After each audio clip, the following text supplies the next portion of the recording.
Fala, meu sétimo ano. Tranquilo? Show de bola, hein? Vamos dar continuidade àquilo que a gente estava falando na última aula? Beleza. Quando a gente fala de Brasil, a gente vai entender, a gente vai lembrar que o Brasil é um país que tem um grande território.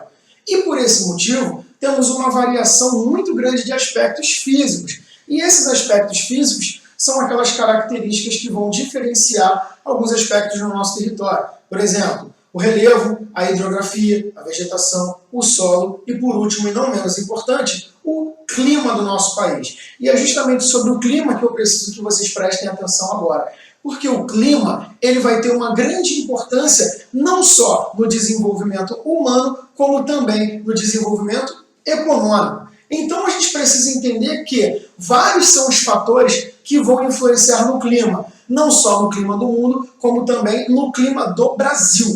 E aí, o primeiro fator específico que a gente tem que falar é o fator latitude. Como latitude? Porque quanto menor for a latitude, mais próximos seremos da linha do Equador e, consequentemente, mais quente será. E aí vocês podem observar justamente aí, ó. Observa aqui no mapinha de zonas climáticas. O Brasil está onde? Ele está praticamente todo ele dentro da zona intertropical. E essa zona intertropical, ela vai ser chamada assim porque ela está onde? Entre os trópicos. Seja ele o de Câncer, mais em cima, e o de Capricórnio, mais embaixo. E aí, voltando aqui, quando a gente fala de zonas térmicas e zonas climáticas, que vai ser a mesma coisa, a gente vai entender que essa característica específica vai ser por conta da radiação solar em que a Terra vai receber nessa área em específico. Então, somente um pedacinho do Brasil que está fora dessa zona, que é a parte sul do nosso país. O restante do território brasileiro, praticamente todo, mais de 90%, ele vai estar onde?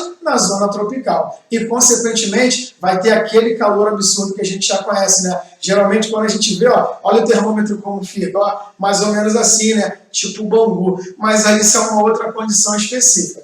Aí, um outro fator que a gente precisa entender é esse aqui, ó, é o fator altitude. E como que a altitude ela vai estar influenciando no nosso território em relação às características climáticas?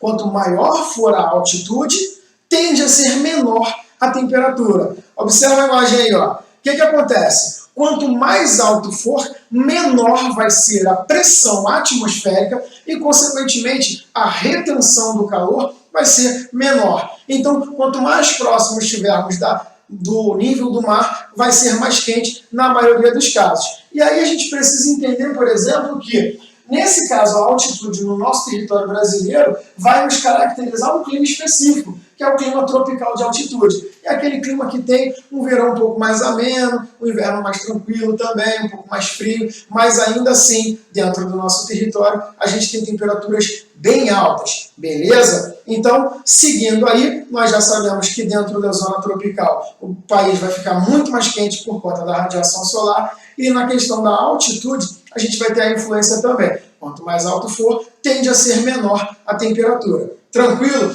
E aí, a gente vai ter outros fatores específicos, que são a maritimidade e a continentalidade. E como que isso vai influenciar no nosso território?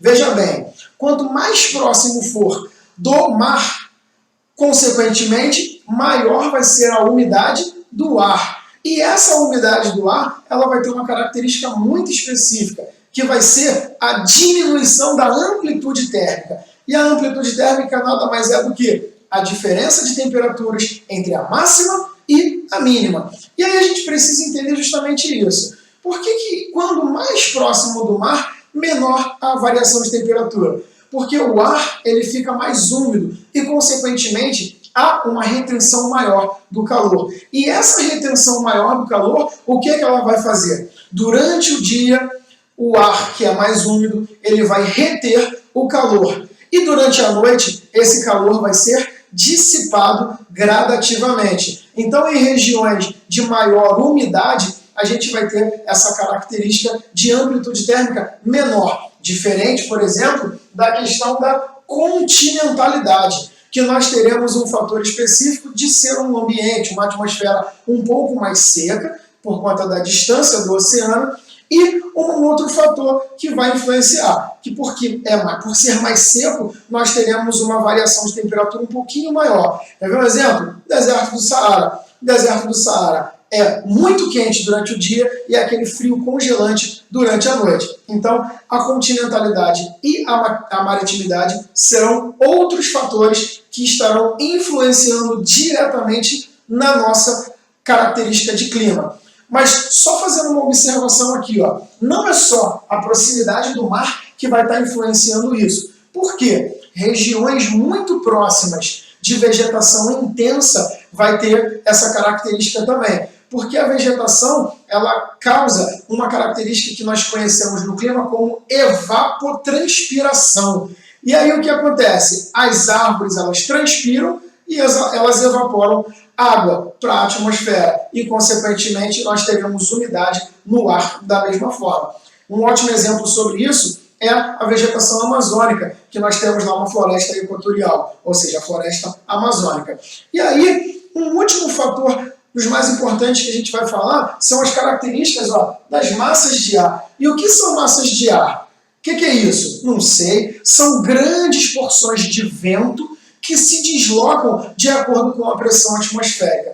Só que elas terão características específicas. E que características são essas? Elas serão quentes ou frias e serão secas ou úmidas. Mas o que define isso? O local onde elas se formam. E aí, vocês podem observar agora que tem aí, ó, um mapa das zonas, das massas de ar que nós temos no Brasil. E se vocês observarem, elas atuam no nosso território brasileiro de uma maneira muito específica, diferentes no verão e no inverno. Observe que nós temos 5 massas de ar e todas elas têm características específicas. Começando lá de cima, da região equatorial, nós temos a MEC, que é a massa equatorial continental, que vai ter uma característica de ser muito quente por conta da linha do Equador, e contrariando as características da continentalidade, ela vai ser muito úmida pelo fator que eu falei da vegetação regional. Então ela vai ter uma atuação mais intensa em todo o território durante o verão e ela vai ser mais contida no inverno. Mais ao lado, nós teremos o quê? A MEA, que é a massa equatorial atlântica, que ela sim vai ter uma característica de ser muito quente, mas ela vai ter o efeito da maritimidade por conta da presença do Oceano Atlântico. E percebam que, tanto no verão como no inverno, ela tem uma característica específica de ser um pouco mais abrangente no território brasileiro, pegando ali a região nordeste, principalmente, e a região norte. Mais embaixo, próximos ao trópico, nós teremos as duas massas, que serão a massa tropical atlântica, que vai ter uma característica de ser quente, ainda dentro da zona tropical, e vai ser úmida por conta das características do Oceano Atlântico. E nós teremos a massa tropical continental, a MTC. E essa sim, por conta do efeito da continentalidade, ela vai ter um verão quente e úmido, mas ela vai ter um inverno frio e seco. E por último, só para a gente finalizar o nosso conteúdo de hoje, a gente vai ter lá embaixo a MPA, que vai ser a massa polar atlântica. E a massa polar atlântica, ela tem uma característica muito incrível, que durante o verão ela tem uma atuação na parte sul do Brasil, só que durante o inverno ela tem uma força tão grande que ela passa por dentro do Brasil. Ela vai lá no sudeste, ela passa pelo centro-oeste e ela atinge lá em cima a região norte. E a diminuição da temperatura na região norte tem um nome muito específico, que vai ser chamado de friagem. Então, a friagem é o fenômeno que acontece quando há uma queda da temperatura na região amazônica. Basicamente, na região norte ali, vai ter uma queda da temperatura por conta da massa polar atlântica. Beleza? Então, acho que finalizamos basicamente esse conteúdo por aqui e a gente se vê numa próxima aula e no próximo vídeo. Fechou? Forte abraço!